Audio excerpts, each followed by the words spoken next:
All right, and welcome back to, well, I guess I keep calling it Conquest Corner. I mean, it's mostly what I've been doing, so maybe it needs a name change, but we're going to keep it that for the moment.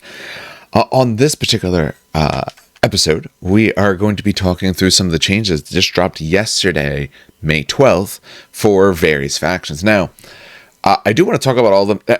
One nice thing that Parabellum did, they did it for everyone but Sorcerer Kings, but they kind of redid Sorcerer Kings almost their entirety at the end of the day, and added tons of units, so I understand why they didn't do it.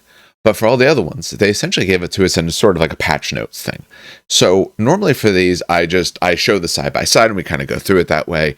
Since they gave us the patch notes, I'm just going to discuss those. And mostly what I'm going to try to keep to, at least for a good amount of the factions, is a more of what does this do now? Now that this is different, where do they sit? What changes do we make? All that sort of discussion. The title, or maybe some other point, will tell you exactly what's going to end up being this one. I want to do some of the factions that don't have tons of changes. That may be a little bit faster, but I don't know how long I'm going to end up talking about them. It might be longer than I think.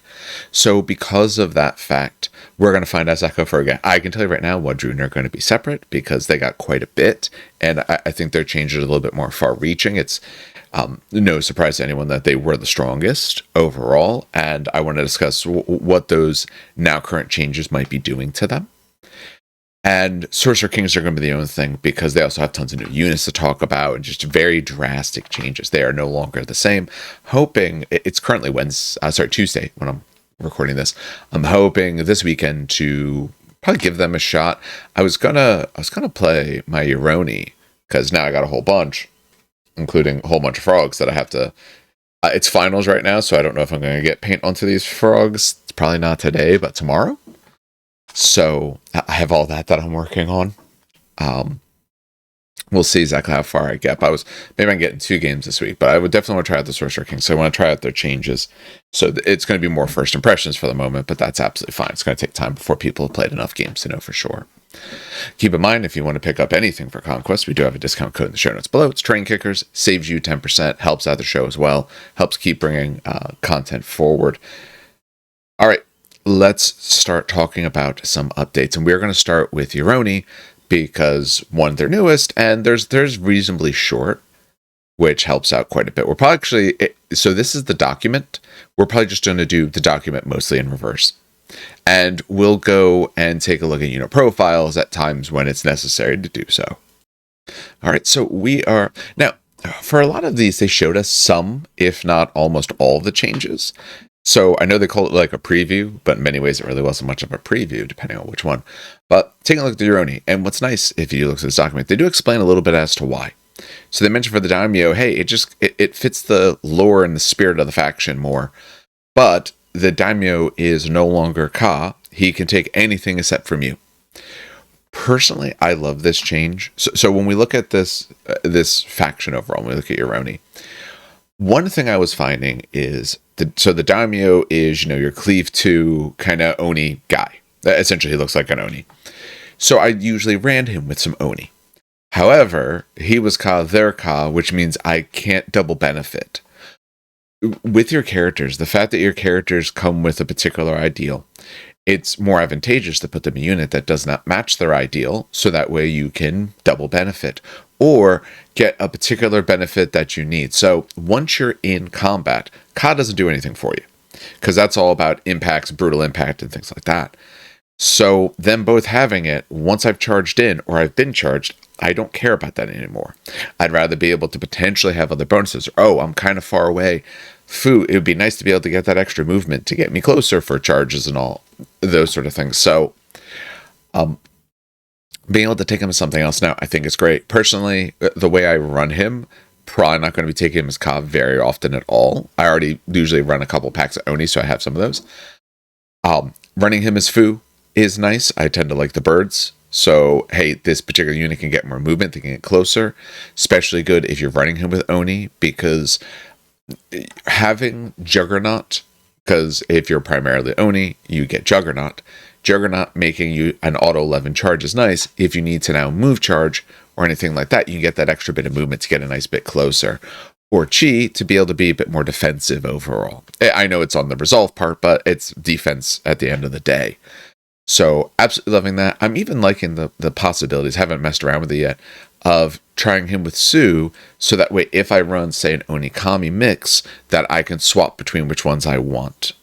And it also might means that you have another spot to use when you pull your cards from your Kappa, from your frogs. All right, so his supremacy changed a little bit. It still gives out glorious charge, but now it's someone who matches your ideal. Instead, before it was, they got this one, it was a Ka unit, or getting the benefit of a Ka card, which had to be a Ka unit. And then, hey, it activated, during this round, all friendly regimens activate with the same ideal card. Your Warlord get that regardless of the battlefield rule. That, I think, is probably where some of the strength of this comes in. Again, to me, Ka is nice because charging matters. You want to charge. But late in a game, you might already be stuck in. You have a lot of your units already in, or units that are not, maybe don't want to go charging in.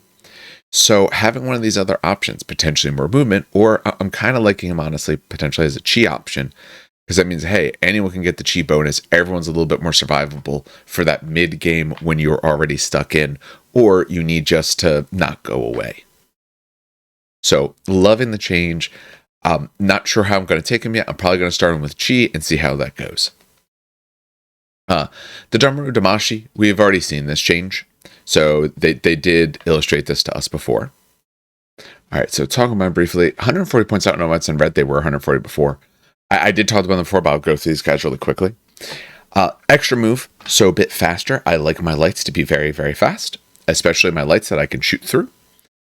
They got an extra attack. Wounds sitting at 4, they were at 4 wounds before. That's not different. Should that have been different?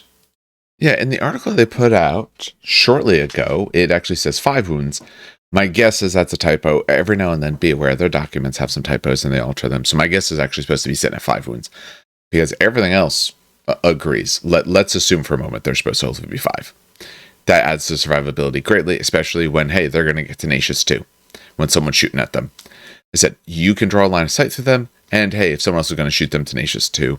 For that early round shooting, you tend to find a lot of early round shooting is more of just trying to get enough wounds on you because maybe you don't have the greatest saves, defense 2, evade 1. It's common that a lot of lights have bad defense or not great evade. They're maybe at 2s. You don't see as much light type units or early game units at like those, any sort of a save on a 3 kind of thing.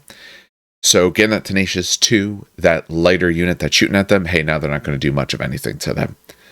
And still have their new battlefield rule. So great glow up for these guys.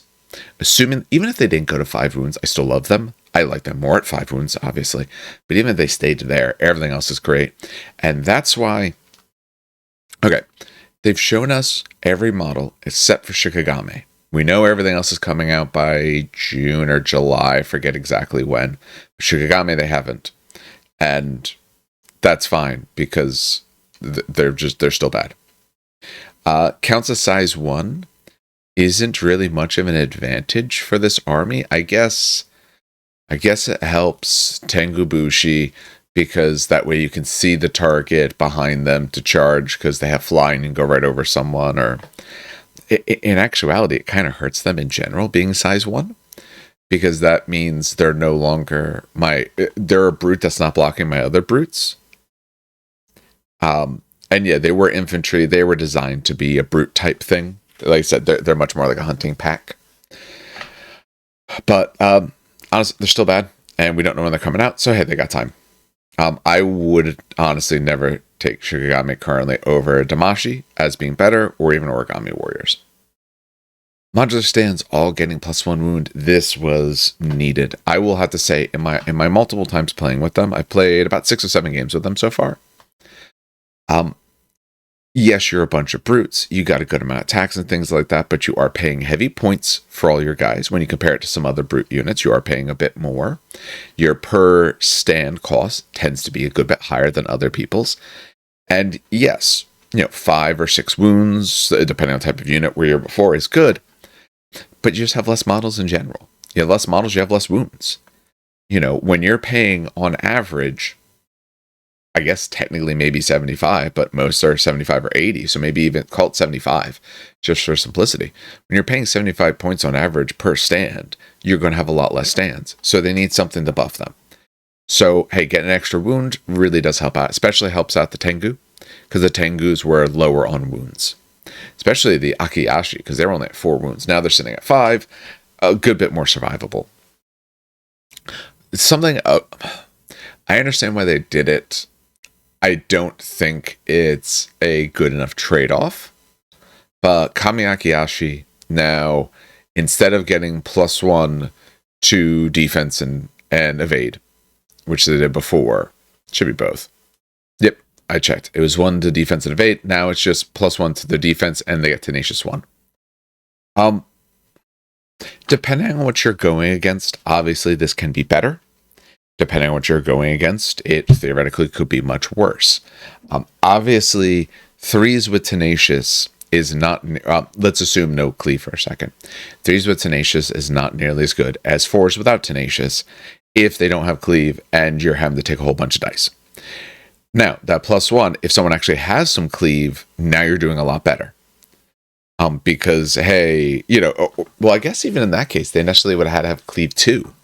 Or just, ignore your armor or something crazy like that. Deadly Blades type rule or anything. Or sorry, Flawless Strikes.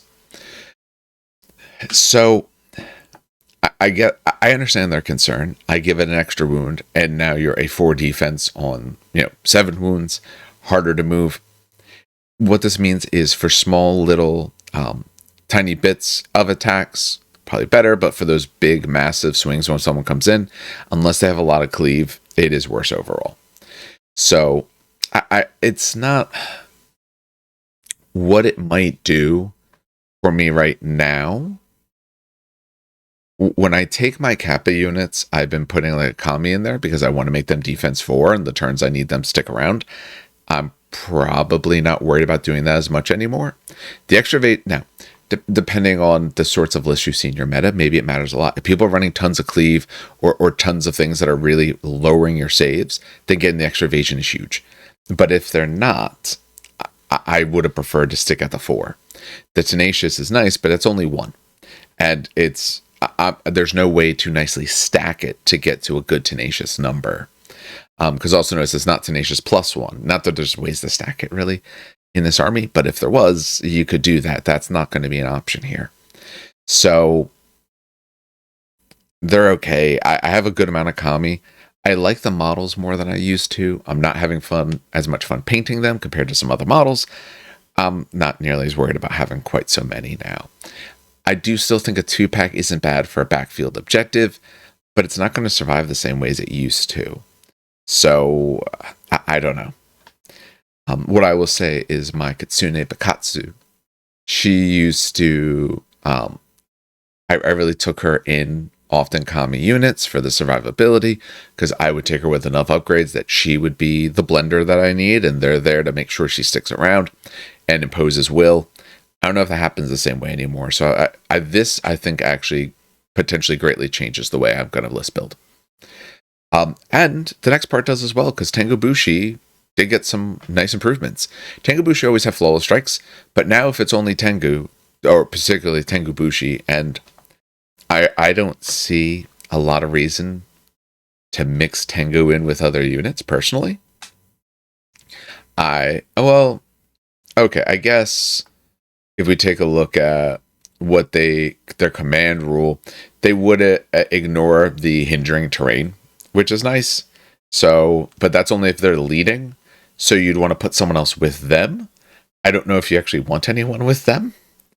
So, but when you look at them, hey, they'll get their Flawless Strikes on 1s and 2s instead of just the 1s if they're by themselves.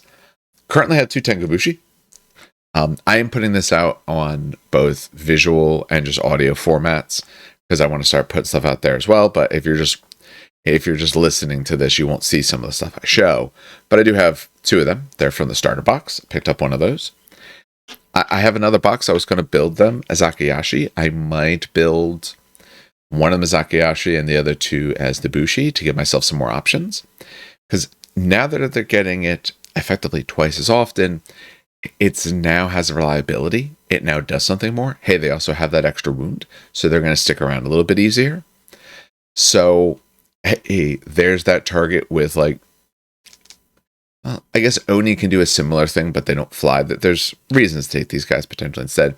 But like Oni are sitting at cleave 2. Okay, or if it has hardened, maybe it doesn't do as much. Hey, these guys, no, I'm just going to set your defenses to 0 kind of thing. So I see some more play for Tengubushi for sure. So changes to the army overall. I'm positive on everything. I would like to think they noticed that the Kami was a necessary change, or it's in line with what they want in the game. They don't want units that just stick uncontrollably. For me, I still like my Daimyo as my Warlord. I like him running with a different type. I like him with Chi or something like that. If I'm running less Kami, that gets me the Chi cards in there that I want. I'm liking Tengubushi a lot more than I used to. Shigagame are still awful. And the Damashi, yeah, I'm still taking at 5 wounds, assuming they're supposed to be at the 5 wounds. I'm much more comfortable taking a 3-pack than just needing that 4-pack. Saves me some more points. That lets me put some other stuff into the list. So I think this is positive overall for them. I think it does do a decent amount to help them out. They might need a little bit more to kind of get on par. But let's do some smaller changes. And like I said, the only thing I'm not sure of, I don't know if the Kami change is good enough. I don't know if Tenacious 1 is worthwhile at 1 extra wound, having given up your defense 4. Now again, all these thoughts depend on where you play. So I play at about 3 different stores. And in the various places I play, I'm not seeing, I personally like to try to run at least a unit or something like that that's cleave 2. Some armies are easier. This one is easier than some others. But I do like something with some good cleave. If you're running in a meta where no one runs cleave, or you're not really seeing it, then old Kami were so much better, even at 6 wounds. If you are seeing tons of cleave or smite or whatever else you have, yeah, up in the evasion is still as good. And the Tenacious, hey, just ignore 1. But I would say overall that's a downgrade for them, but maybe they needed it. All right, so that is thoughts on Yoroni. All right, so we are going to take a look at Nords next. Now, Nords, I find that Nords are one of the more polarizing factions is what I've noticed. As I said before, I try to avoid not that I avoid it for a negative reason. I try to avoid some of the main Discord or some of those particular spots, or I don't follow it quite as much because I don't like the sky is falling mentality that not everyone has. Obviously, and this happens. I don't care what game you're in. Actually, right now they're showing some potential new Saturnian Terminators and stuff like that for Heresy, and people, oh, maybe we're gonna Heresy 3.0. Everyone's like, oh, we don't want that. No, it's garbage. If GW does that, I'm running away. Like, no. I mean, not everyone's doing it. There's plenty of people who are saying that and complaining about that. But you're going to get those sort of things everywhere. But I don't like the sky is falling sort of mentality. And you see it on both sides. You see people saying, hey, what they did to Nords, or what they did to X faction is way too much. They're destroyed. Why do you hate me? Or you didn't do enough. Why do you still love them more than me? You see a bit of both of those pieces. So be aware, obviously, I don't want to say I'm entirely impartial. I try to be as reasonable as possible, but no one's truly impartial about any of this because the games and places that you play make a distinction in what you see. Certain things that maybe excel most places, could do terrible where you are because of the sorts of people, lists, and stuff that you run into. A good example of that is the Mori. I had someone tell me like, oh, no, they're great. You know what we're talking about? I'm like, well, no, near me, they weren't though. We weren't seeing that. If they're going great near you or a lot of other places, that's great. And you know what? Personal opinions, you see different stuff, that's fine. So for Nords in general, what I was finding is that Nords are quite strong to me. At least around me, I always found them very strong. I didn't see a problem with Bow Chosen. I know a lot of people said Bow Chosen were like garbage and bad, and they've gone down in points several times now. I think at one point they were like 220. I thought there were more. So they've went down. They went down again, as we can see. They went down another 10 points. I never thought there was a problem with Bow Chosen. Are they expensive? Yes. Is it a problem if someone hits them correctly? Yes. Avoid letting people hit you correctly. As best you can. If you push them up, because they are a bit on the shorter range, if you push them up, yeah, it could give you a problem. And when we look at Bow Chosen, okay, so we're saving a little bit of points now on them. I mean, they're still 5 shots. They have precise shot. I've had that absolutely wreck models of mine. They're sitting at 5 wounds. They have that nice evade sitting on a 2, so they're always on 2s. And for your lights, that's not bad, because again, lights don't tend to have too much extra. They can get some other bonuses. I didn't think they were a problem, but maybe some other people weren't enjoying playing them or having some issues. They've done something. So one, Vargarlord, now he's maxed on some of these units where that wasn't the case before. Vargar lists that have no restrictions on them. Hey, now they're restricted. And you know what? I'm fine with that. Well, okay. I'm very happy with that because Vargarlord being able to take a bunch of... To me, I like the gold tier more. I think that's kind of true for a lot of people, but you can make arguments the other way as well, I suppose. But I could absolutely see taking 3 gold tier with him. You know, why not? Most people, I said, they put him in Werewargs. That's where he goes. Actually, looking at based off rules, that is where he goes because the other ones count as... Feral Hunters, are they... Yeah, gold tier, or sorry, Fenrir. Yeah, they're both Cav. He's a brute, so no, he's going with his Werewargs. Which makes sense. But that's where they went. But yeah, I could see 3 and a 1 or something like that. Feral Hunters now only affects Werewargs. Feral Hunters was the other thing that was really buffing these two things up because it gave them flurry. So now they're losing that flurry.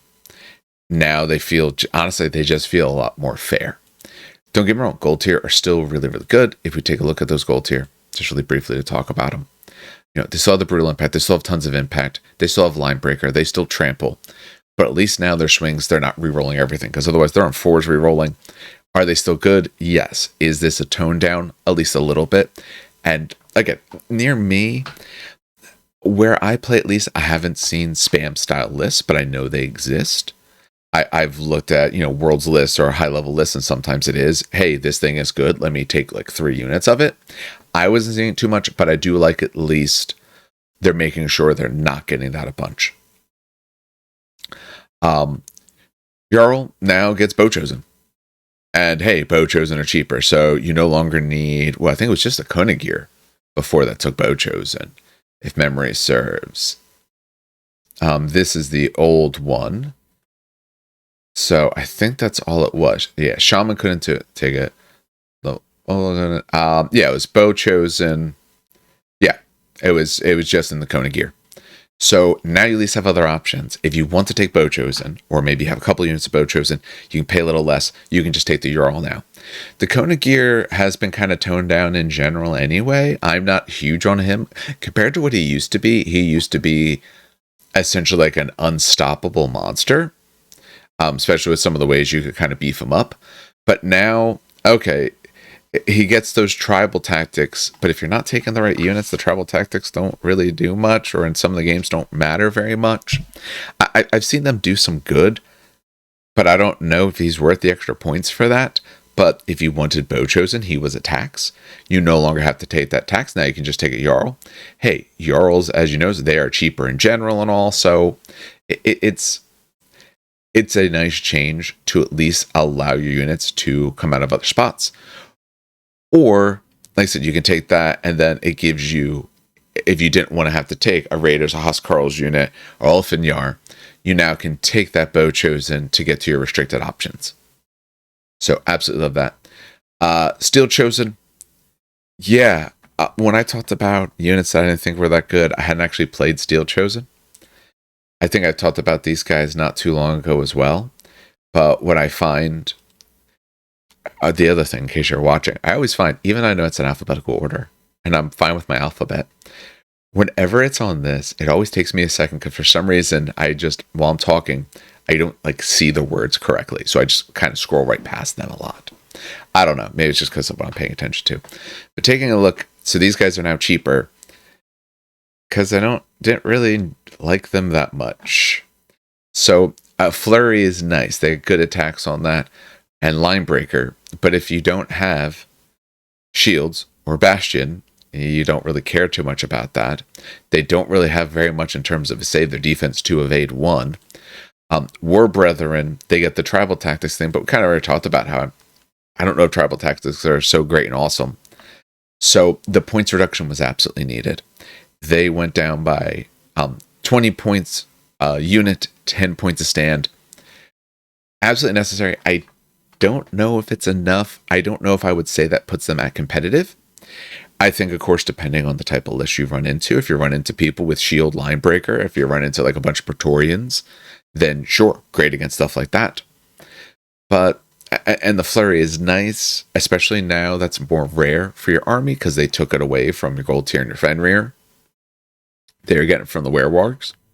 Fenrir can still get it if they like flank people and stuff like that with opportunist. They should have opportunist. Yeah, they have opportunist.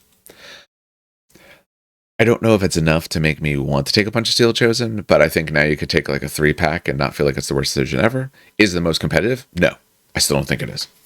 But I don't discuss and try to make this for people who like their goal is to go and win and they think they'll win, say, Adepticon kind of thing. The goal of this is for all the rest of us who are kind of just, wanting to play either and maybe, hopefully maybe play better, think about some things, or have more variability of choices. Huskarls get an extra attack. So if we take a look at those Huskarls, 150 points, they were at 4, they're now at 5. Yeah, again, for that amount of points, they have no evade, unlike the other guy sitting on defense too. So, that survivability is pretty rough. They have Untouchable, but Untouchable ain't going to really help you if you're not really having much of a defense. So, yeah, that little bit of extra, now it gives you a reason to take your Huskarls. So, I do like that. And plus, that's a pretty stable unit. Mount Jotnar becomes medium. Your other boys were all heavies. So, now you can start getting some of those monsters earlier. I like the fact that a lot of people now, or more than used to, have at least a medium sort of monster option. I think... it's going to make him a lot more, as I say, it makes him more competitive. Because now, yes, the other ones, he's cheaper in general. If we throw up some points, he's 210, C. Jotnar's 240. What am I looking at? Oh, Ice, there it is, 250. Yeah, like I said, I know it's in order, but for some reason, my mind just blanks when I look at these. So he is cheaper, not by tons, but he's cheaper by 30, 40 points. But now he's also going to show up sooner. So now you can get him into earlier turns. And let's face it, he does do work. He has Cleave 2 with 12 attacks on a base clash of 3. He has that hardened 1. He terrifies.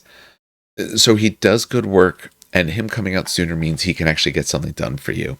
You kind of want him before, well, it does make sense. You want him before the stuff that's going to really do tons back into him, which is probably some of the heavies, so he can start throwing his weight around before someone gets in there and crushes him. So, absolutely like that.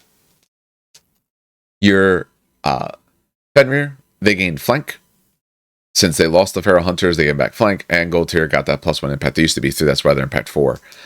So Gold Tier, honestly, the fact that they have Trample, they have more impact, they're probably just as good. I don't think Gold Tier really went down at all. Yeah, they don't have Flurry, but that's okay. Kind of like a move charge is, or getting into someone's face was always a good option for them, except with their brutal. So Gold Tier are probably just as good. They at least limit you to only 2. I don't know if they needed that increase. They probably didn't at all. Werewolves went down 10 points, and they get better regen. The regen is nice. Regen is nice because werewolves are 5 wounds. So healing 3 means if you are 1 whole werewolf down, you get a werewolf back. But if I've taken a werewolf and any additional damage whatsoever, I'm not getting 1 back. At 5 means I can actually lose a werewolf, lose a couple wounds, and still get another guy back. So it really does help out them coming back up here. It does also mean that, 3 with the Vargur Lord now feels pretty good, where before, yeah, it works, but are you going to survive enough because of how fast they have to move or someone hits them?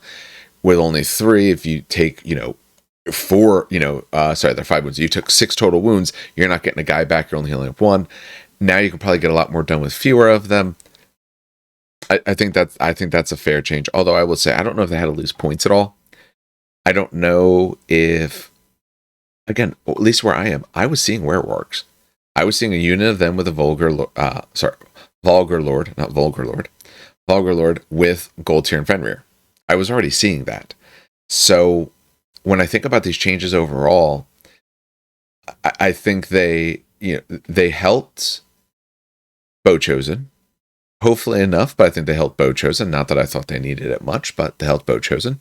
Steel Chosen, it was a change that was needed. Steel Chosen were kind of bad. Huskarls, now definitely more competitive with that extra attack. I don't know if they suddenly get into your list, but if you have them and you wanted to take them, you're going to feel better about it now. Mount Jotnar going to medium, I think puts them at great competition for some of the other ones now. I just don't know if Fenrir or Gold Tier actually needed any other buffs. I thought they were already great. At least where I was, you were seeing them. And I don't want to say the word oppressive in an ultra negative context, but in terms of, hey, they come on, their goal is just going to rush forward. Nords tend to do well when they can keep you from getting anywhere because you're dealing with Fenrir, Gold Tier, Werewargs, other lights, some of those mediums that they're pushing up raiders, or even mediums or lights like raiders, maybe even Huskarls, that kind of stuff, where you can't get to the objectives. I do everything I want in the objectives. I score a whole bunch of points. I have a big monster or so to come in and kind of keep you off a few more things. You will score later because a bunch of my guys are going to be gone, but I don't leave you enough turns to be able to do it. That's at least the way I've seen Nords play. I don't know if any of the changes change that at all. I don't know if they push. Not that Nords need a wide variety of different play styles. It's good if they have different units that can fit their play style. I don't think an army needs to there's 7 different types of ways they can do something.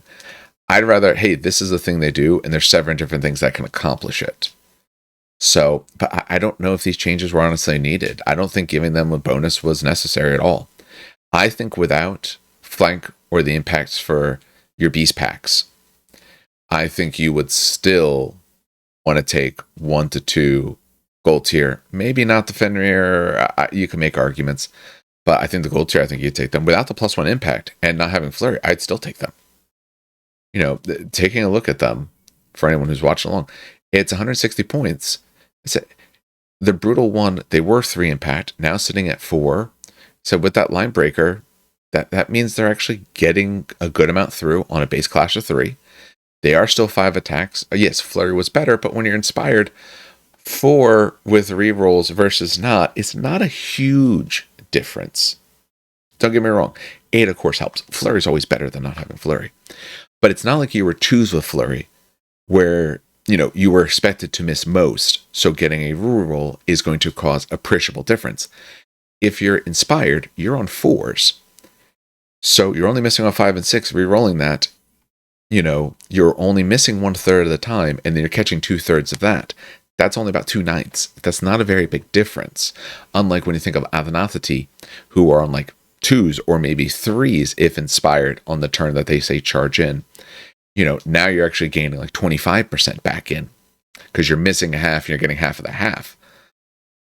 So I don't know if it's that big of a difference. They got a little bit of that trample as well. Like I said, they have 5 wounds. 3 on a save is pretty good, especially for, I know they're medium, but for a unit that's 6 a little bit slow, but it's going to just be rushing forward. So I don't think they needed that. I don't know if anything here that they did is really going to change the list builds that you see too much.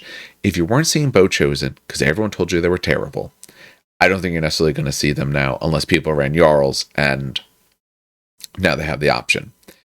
If people were super down on Steel Chosen, I know they're new. Hey, maybe now you try them out because they're a little bit cheaper. And again, I don't think they're bad. I don't think they're the absolute best choices, but at cheaper, you can feel better about it. Huskarls, yeah, it's better. But if you thought, oh, I never like taking my Huskarls because I do this, that, the other thing, an extra attack is not going to change your mind. And if you were okay on them before, yeah, you're not going to stop taking them. I think what you'll see is Mount Jotnar's becoming a little bit more common.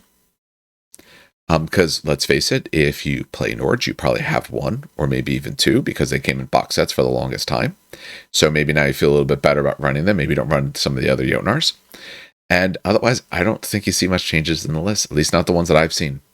So, I'm curious, if, especially if you're watching on YouTube, likes and comments, subscribes, all those kind of things. But really, in the comments, what kind of Nords lists were you seeing? Were you not seeing, the Vargalore Gold Tier, Fenrir grouping with other stuff? Were you seeing some other things? What was this sort of list that you were seeing? Like I said, I do think you might see a lot less Kona Gears because, one of his bonuses now goes somewhere else, unless you're seeing a lot of, Ulfit Nar or something like that. So I am curious, like I said, though, let me know what sorts of things you saw. What sort of lists were you noticing? What were people bringing? And what do you think people will bring now? I'm going through first the armies I feel I know better, but I'm always interested what the people say, especially knowing where you're from. Even if it's just what country or coast. If you're in the US, if you're like West Coast or East Coast, because different metas greatly change what happens. Okay, skipping over city-states for the moment, I do want to go and talk about city-states, of course, but I want to talk about the factions I just feel a little more confident with. City-states, I kind of want to... I've looked through these a little bit yesterday while I was giving a final, but I didn't go through the deep dive. This is a bit deeper here, so I'm starting with factions I feel more confident talking about. City-states, I need to do some mulling over in my head. I'll probably do that on my drive into work, or while I'm sitting there giving finals if I get tired of grading. But we're going to talk Old Dominion. All right. And again, what I love about this document is they explain the whys.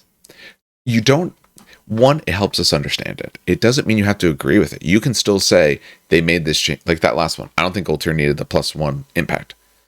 But I appreciate the fact that they explained why. And again, I'm not a game designer.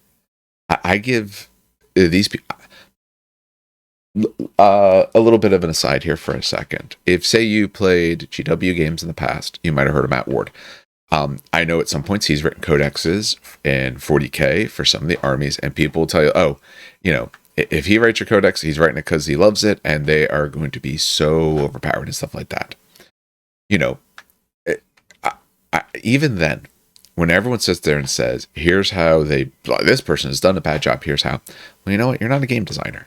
This is probably much tougher than anyone would think. I don't think it looks easy, and I'm sure it's even tougher than I think it looks. And a lot of that difficulty is because you have all this stuff that you're trying to put together, and that's our difficulty. And I think sometimes we don't necessarily appreciate that difficulty. It doesn't mean we shouldn't be vocal about the problems, of course. But to sit there and say, oh, they screwed it up and stuff like that, that may be a little bit much. But we're talking about him. When we're talking about Matt Ward, people would complain about it. And people had a right to complain for the sorts of things he did. But what we never got, which maybe would have helped, was essentially their internal monologue. Why did these decisions get made? I made these decisions because at the time, here's what was necessary because these are the sorts of books that were coming out and all. Oh, and other things changed after it. Something. That way, even if you don't agree with it, at least you can look at it and say, is there sound logic and reasoning here? Because if there's not sound logic and reasoning, then we have a real problem. It's one thing if you make something and it's an issue and you can explain to me why you didn't think it would be, because then we can have a dialogue. But if you stand back, folded arms and say, no, it's great, and it's not, we have a problem. So in this, I love the fact they're explaining it. I don't agree with all the changes, but I at least like that they're explaining to me why, as game designers, they felt that this was a good idea. Because then I can, if nothing else, get into their headspace a little bit of what do they visualize game design to be. And this is one where there's going to be some big changes, at least for what I did. Assassins, I don't currently own any assassins. I might need to.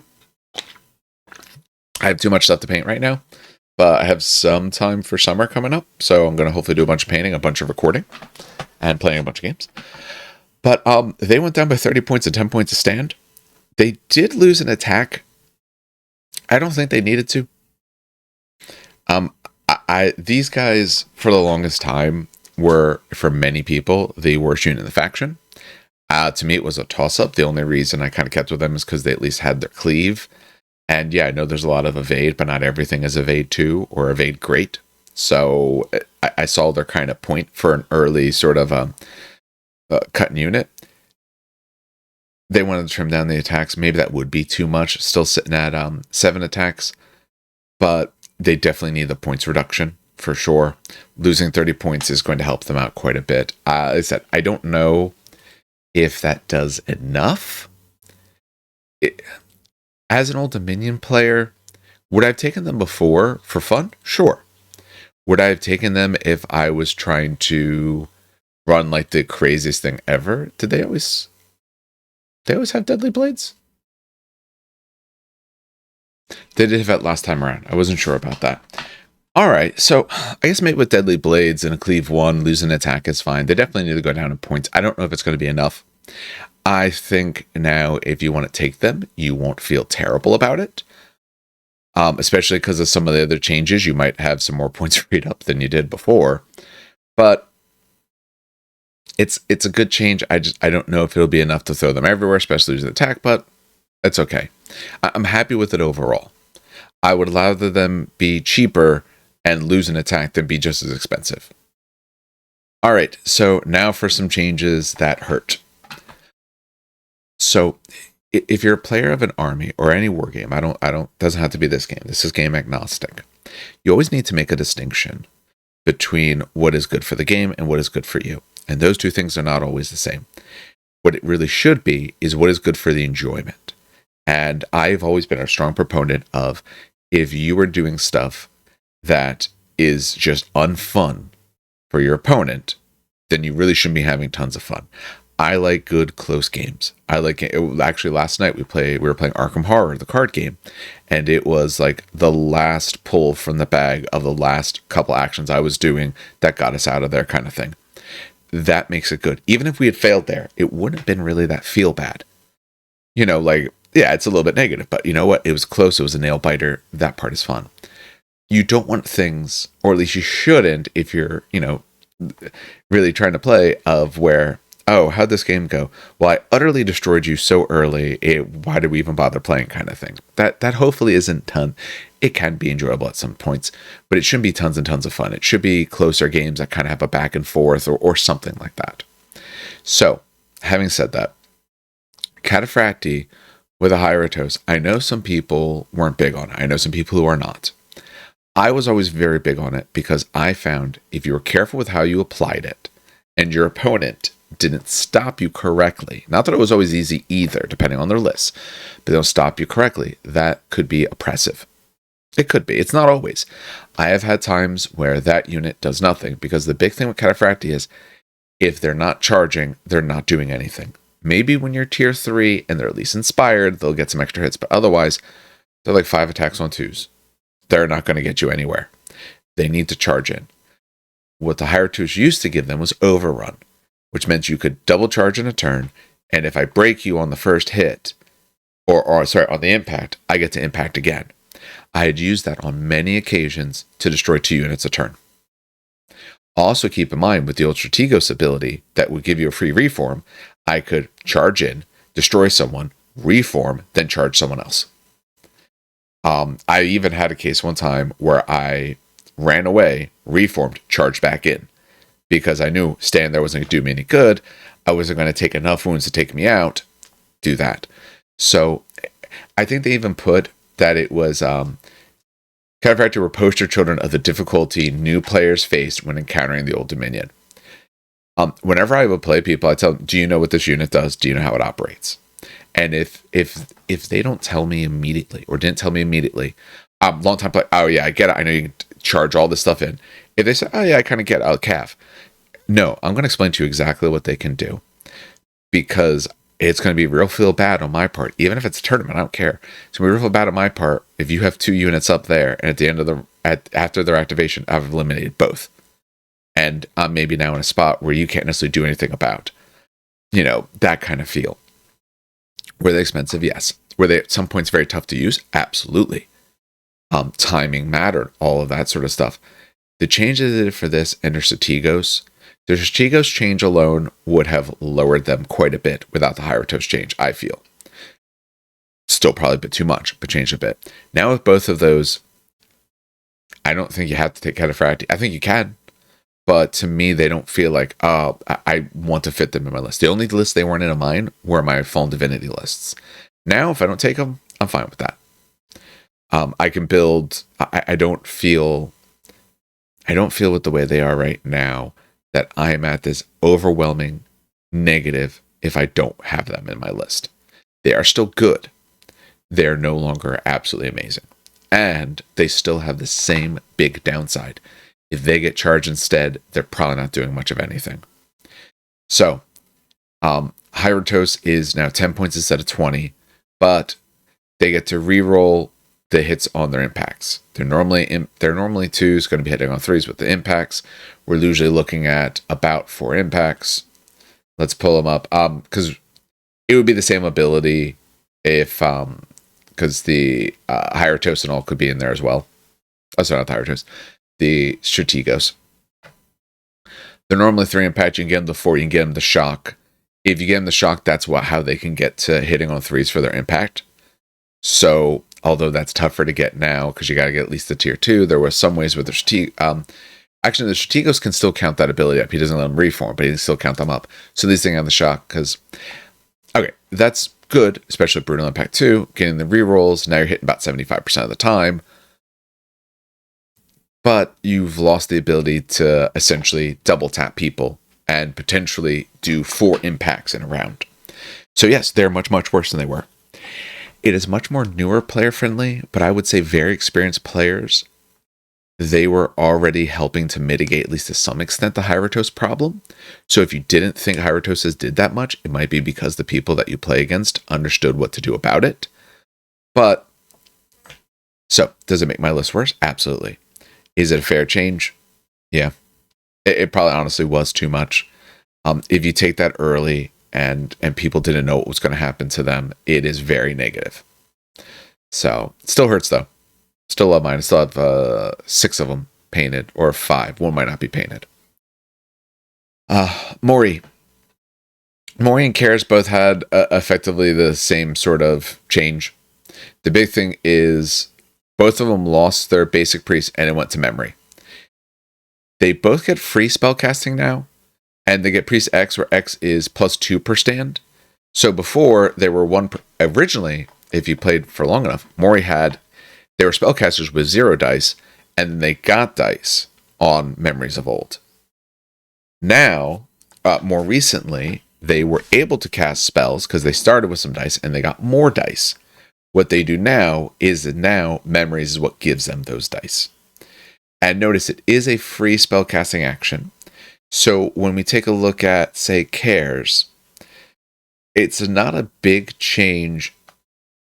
Well, actually, it's sort of a buff for Cares if you think about it. So Cares before could shoot and drain sanity, or insanity, I think was actually the particular thing. So that's the wrong one. That's patch notes. They could do the insanity and drain will. So they could do the insanity. That's usually what I did. So you could do each one of those. However, until Memories operated, they were only 1 die per stand. When Memories goes off, 2 dice per stand. Well, this Memory of Old change, now they get this free spellcasting action. So that means you could, remember, early you can action for your memory. Tier 2, you just get it as a draw. So that means in Tier 1, you could action. You now have more dice to throw your spells with. And then go ahead and shoot. So Cares, overall, in most ways, got a little bit better. Or got better. Because before, they weren't going to be able to, essentially move and attack. So them trading, essentially they're trading their action of firing or their action of doing something for a memory, which then gives them a freebie. Yes, there is some things that reduce you down, spells or things like that. That means you only get to do 2 actions. But getting that freebie for them, that is a buff for Cares. Honestly, Cares probably needed it. That is, at least it means that their spell, now that Insanity is worse, Insanity used to be insane. What it did, for anyone who's newer, Insanity used to do extra wounds depending on your tier. So at tier, if you were able to get them to tier 4, they were doing like 5 wounds every time you rolled a 6. So you could absolutely, honestly, if someone rolls bad, you can take out anything in the game with, just a few dice on Cares. But now the spell's not nearly as strong as it used to be, but now you're getting extra dice per, feels a lot better. And you can still shoot. So Cares, better in general. Mori, I personally like it. I understand one of the changes. It means that, hey, it delays translocation by a round. I wasn't using tons of low translocation personally, but That, again, that might have been a holdover from the way it was before. It was just rougher, because before you didn't have dice. Now you're going to have a lot more dice. So you can translocate easier later. But you need to get to it later. And cleave goes to the basic profile. So I think that's a big, honestly, I think it's a good glow up. I think that is quite nice. They said it does slow down their translocation, but as long as that wasn't the only trick you're using them with, they're better. I think otherwise they're better now. Maybe it's just because of what I played. Maybe translocation wasn't doing that much for me, as sort of like a hop over someone sort of piece. But I like the change. Next time I play them, I'm going to put some more ghosts in to test stuff out. The Drami now have 2 impact instead of 1, which is great. I do have a unit of them. They're currently not painted up. They're actually, I believe, in my basement. I painted up care kits. I did not actually paint them up yet. But, I mean, if you're going to lower what Cataphracti do, then at least you're buffing this other one, so it gives you some more options of what you can do here. There. I was looking at the old thing. Yeah, they were... Actually, originally, they originally didn't even have much of anything. So, when we take a look at these guys... There we are. Yeah, so they have 2 impact. Memories can get 2 more impact and a brutal, so they can get 4 impact at 1. Now you're actually starting to compete with Cataphracti, especially because Hyratos doesn't do what it used to do. So now I can see that. And hey, when they get stuck in, they at least have some cleave. They have less attacks and stuff like that, but they at least have the cleave. And save-wise, not that different. Yeah, a little bit worse, but not too different, at least. So I think you can make an argument for them. Care kits, 1 change to light. Absolutely love that. Absolutely great. Yes, mediums, in terms of, hey, they could score, was nice because they're a nice fast move 8 and all. But move to light means that now I have a very quick mobile shooting platform that's there much earlier.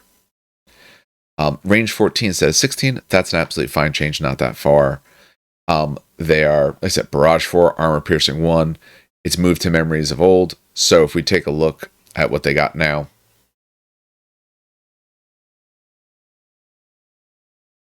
they're Barrage 4, like I said, they have the Deadly Shot built in, but now they're getting the Memories of Old for Armor Piercing 1 and the Sure Shot. So Memories of Old before used to just be the Sure Shot. They used to also have base the Armor Piercing. The Armor Piercing now is a memory.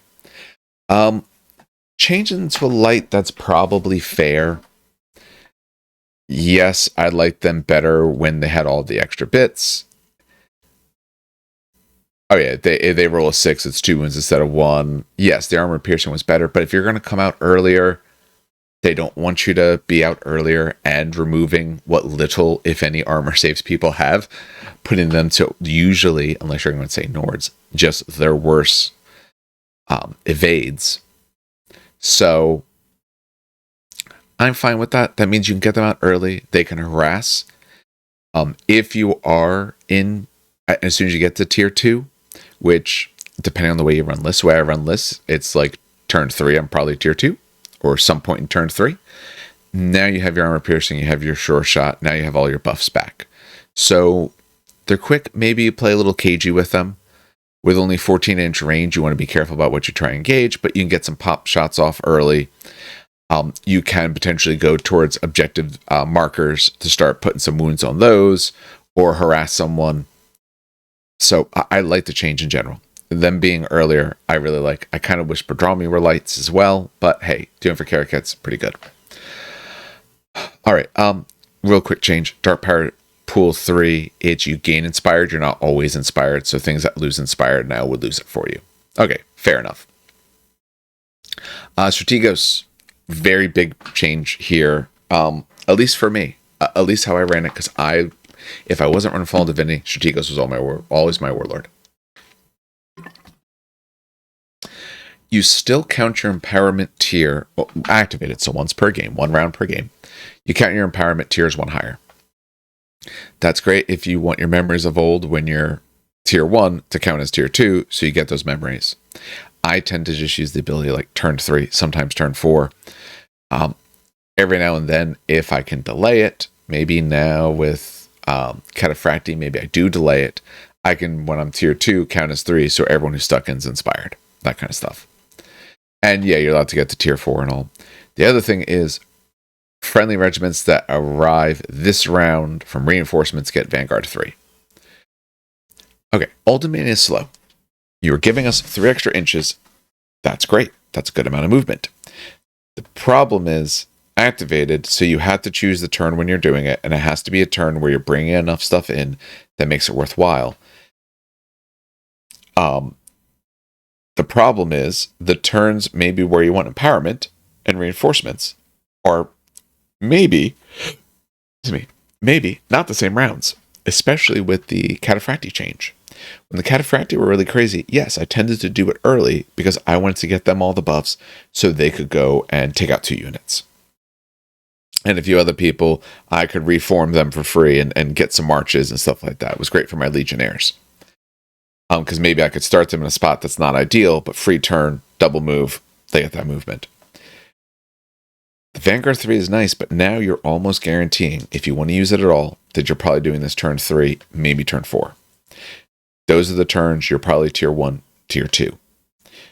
Which, and depending on the turn, turn 3 is probably the main turn you have units coming in. Because now your heavy's got a shot at it, your mediums are on 4, you have one of your autos. Turn 3, I think, is oftentimes when you get a lot of stuff, which means you probably want to use it that turn.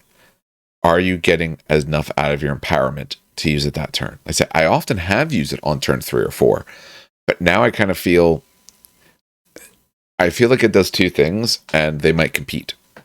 Oh, I'm not set up well for my dark power abilities to matter. Oh, but I'm having a bunch of units come in, so I better use the Vanguard.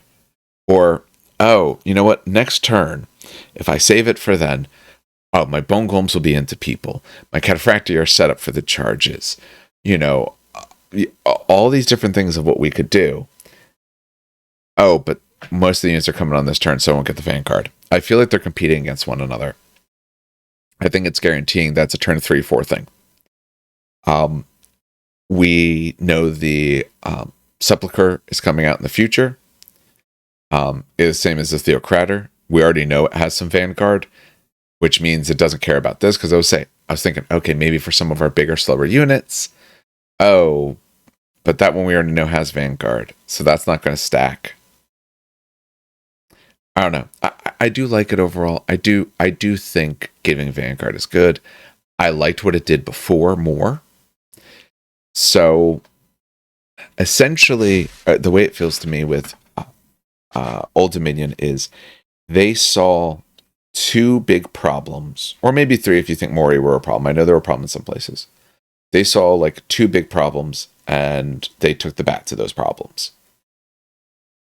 Hyratos Strategos combo, no. It doesn't do anything like what it used to. A few other things are a bit better. So what do I think this is going to do for the faction? I think I don't have to take a Strategos as my warlord anymore. I think now taking Ziliarch, I think I can try out some lists with him. I was wanting to try out some lists with him, bringing guard units and getting that double swing turns. I think that could be fun. I think my Kerkits, I think they're much more in terms of taking them as opposed to just waiting for shooting statues. Because now these guys are showing up earlier. By the time the statues are starting to get in or get into ranges, yes, their range is further, but these guys are very fast. But now they probably do have the armor-piercing one. Yes, I know the other ones are armor-piercing too, but I think they, being light, I think they compete much better now for that spot. So you can go back and forth of which one you want to take. That's it. Strategos, I don't know, maybe I gotta play with it. Maybe that Vanguard is worth enough, but I think tying both of those abilities together is going to feel not always advantageous. And Prodromi just got better. And now they compete with Cataphracti. Where before, they kind of did different things. At least to an extent, I feel. Even though they were somewhat similar. But now I could see taking Prodromi over Cataphracti. And Ghosts just better in general. So I think you now have better light options. Actually, same thing with Assassins. We now have much better options in terms of our lights to bring those. I think if you already were taking sort of that Ghost group or whatever they call it, I think you're just still fine with it. I don't think you necessarily have changed that you love that. But I do think they made some other improvements while lowering probably what was our biggest problem, or what was our most negative play, which was definitely, Hyratos, Cataphracti, Strategos, Bubble. So once it's been out for a bit, probably redo some lists. If you run Divinity, no change. She's absolutely still fine. I think the way you take her is absolutely fine. Is it Strategos we talked about? His changes would be, I think now, if you want the extra spells from Archimandrite, I can see why you might do that over Strategos potentially. I think Ziliarch over Strategos, you can make arguments for that. Where in the past, I'd have a hard time arguing, especially for, like I said, for the ways that I ran lists. But now I can absolutely see some of those arguments for sure. All right, that is Old Dominion. And at this point, it's been exactly 1 hour of recording time. So I think that's going to do it for this particular one. So this particular one, we're going to look at those 3 factions. I think for the next one, I would then probably look at the other factions that are not Wardrune. Wardrune probably needs its own, and Sorcerer Kings need their own, because Sorcerer Kings was a complete and utter overhaul. So I think that's probably a good way to try to break this down, because I think no matter what I try, it's probably going to be 20 minutes a faction. Those other ones will be very long. You should be seeing this later Tuesday or Wednesday. The other one, I'm going to record the other one later today, so you should be seeing about one of these each day for the next several days. For other things coming out, now that we have all this, there's a few things I had put together, but I didn't want to record them because I was worried they would change something that would be really meaningful. They didn't do any base rules changes. They didn't say they were going to, but I was worried they would. And if they did, with some of the stuff I had in mind, that might have invalidated it. And so I didn't want to do that and then turn out that everything I wanted to do was wrong. So waited on all of that. Yeah, so we have 3 others, and then Wardrune, and then Sorcerer Kings. That should be correct. Might be missing one in there, but I can fit them in. That's fine. So hopefully, actually, now I know at least at one of the other stores I go to, we're trying now with these updates get back into playing. Hopefully that's back into recording some more games. I like the format I've been doing, but I do like the other format as well, the little bit longer one as well, so I'd like to be able to get to that as well. Just need space and opponents and my schedule to be open enough to be able to do that. But over the next week or so, you're going to see the rest of this. You are going to see some stuff about, cap type options. We're going to talk about some list building. We're talking about ranking where things are now. Where do we think has anything changed? And I'm going to talk to some other people who are a little bit more familiar with some of the other factions, who play them more often than I do, to get me some thoughts on those as well. For other types, there are some other videos not Conquest related that I'm going to be working on. I'm not saying too much about them right now, not because it's a secret, just because I don't know the order things are coming in. I don't want to say you're going to see something soon and then it doesn't, because I have a short family vacation coming up in from this point, about another week and a half. So I'm going to try to have some stuff recorded prior to that, but that's Memorial Day weekend. So there's going to be about a 4 or 5 day period where if I don't have stuff already done, it's not going to see it. So that's why I want to avoid saying anything if I don't know exactly when I'll get it out. As I said, keep in mind, you want to pick up this or anything else, there's tons of things coming out. We know that Sepulchre or Theocrator, we're going to get rules in the not too distant future for it. Hopefully, we haven't seen it yet. At least the updated form. Actually, did they pull it? They actually pulled it entirely from the builder. I actually just noticed. I pulled up the builder and noticed that Profane Sepulchre is not there. So it has entirely been removed. So we'll hopefully get the new rules. I hope soon. I really want to see what it does. Because the old one wasn't really good, but it wasn't out yet, so it didn't matter, but wasn't really good. Fun, but not good. But all right, so that's more than enough for this particular one. All right, well, on behalf of everyone on the show then, have some good hobbying and some great gaming.